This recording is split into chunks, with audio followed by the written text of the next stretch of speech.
What's up? It's your boy Kevin McCall, and you watching HotNewHipHop.com. Hey guys, this is Jen Dellion with HotNewHipHop.com, and tonight we are in the studio with Kevin McCall. How are you doing tonight? I'm doing great, fantastic, and yourself? I'm doing good. Thank you for asking. Good to hear. Good to hear. So, since we are in the studio, let's first talk about what you're currently working on and who you are working with. Currently did some work with Marilyn Manson. Actually, we have like a bunch of songs together. Some gonna be on this project, some gonna be on my project, and really my main project of focus right now is the Sex Tape EP Part 2. So I've been really focusing on that. Okay, let's talk about some of the features that you'll have on your EP.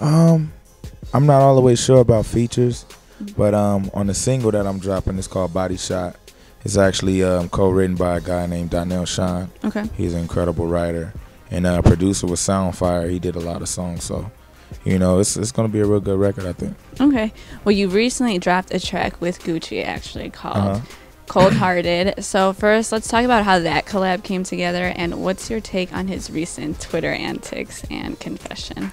That collaboration just came about just, you know, I've been rocking with Gucci for a minute, and whenever he's in town, he comes and he likes to work out of the studio.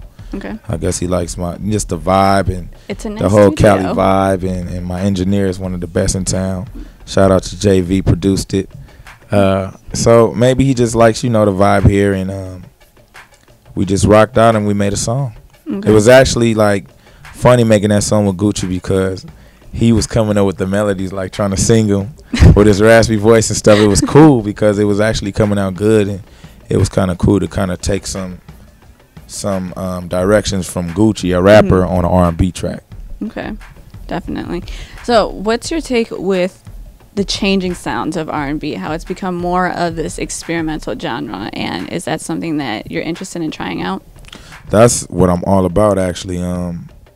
I think that we should, you know, if it's art, we should test the boundaries. And I mean, who's to say that there are any boundaries, you know? I think art is real subjective. So I think people need to really just find their own unique sound. Okay. Actually, I take that back. I retract that statement. I think, you know, it's cool to pay homage to the greats, because like you'll see me on the talk box, and that's because I love Roger Troutman from Zapp and Roger. So I think it's cool to do that too, but say where you got it from. Don't just be swagger jacking and not saying where you got it from. Okay, well, even though you did bring up the unique sound, how would you define your sound apart from other R&B artists? Apart from other R&B artists, I would say the first thing you would hear is, or the thing I hear people say is that it's soulful. Okay. The tone of my voice is different, and just the people I draw my inspiration from is different. You can see some of them here. I have the Beatles over there. I have Tupac. I got Jimi Hendrix. I had Bob Marley, but he was smoking too much weed. He fell down. But, you know. Okay. So, all right, let's go a little bit into, mix it in with your personal life. You're currently dating model and vixen Eva Marcel. And she a vixen too? I didn't even know that. She didn't tell me she was a vixen. So, as an R&B singer, you sing a lot about love. So how does your relationship affect your music in both good and bad ways? Tremendously. That was a very big word. Tremendously. Just relationships have always affected my music. Even if you go back to Deuces, just, you know, the negativity of a old bra who ain't nothing, you know, and that came out and that made that song. But also just drawing from good experiences, the good that I have with someone like Eva, you know, that's coming out in some of my new music. A song I wrote called Sunflower that people will get to hear on my album, hopefully sometime soon. Okay. So you guys are actually expecting your first child together, so congratulations on that. And not to cut you off, that's another thing that kind of makes me want to, like, stop making ratchet music and this and actually, that, because that was my next question. I ride around and my daughter always says, "Daddy, I want to hear you." I think I don't know. So, you know, it kind of toots my own horn, and of course I'm gonna let her play it. But the songs, so she likes a song called "Dance for Me," and like, so it makes me like really want to watch what I say because my daughter's gonna say it. So. Oh, definitely, that's a good way to look at it. So. Again, so back to your guys' child. Do you have a name picked out yet? I have a name picked out. I know the sex, but I can't tell you. Oh, it's a secret. That means you're not going to tell me.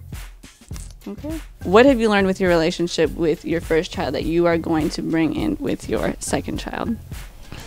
What did I learn from my first child? Just the importance of being there and not letting your work keep you from your child. Always just keeping that balance, and whenever you say you're gonna do something, actually doing that, so that they don't expect a lot of empty promises from you. So I had to learn that early because I was real active and traveling and stuff, and I could see, you know, my baby getting bigger whenever I come back, and I didn't like how that felt. So I made sure I just try harder to make her around me more. Okay. Well, I'm looking forward to your EP, and congratulations again on your child. Thank and you. There will be a lot more to come with Kevin on Hot New Hip Hop. So thank you. Which one of you ladies gonna make it disappear? Who got the gun? Waking everybody up. It's so early in the morning. I'm just playing. We going to the first show, bitch ass niggas. Sometimes these niggas need to be put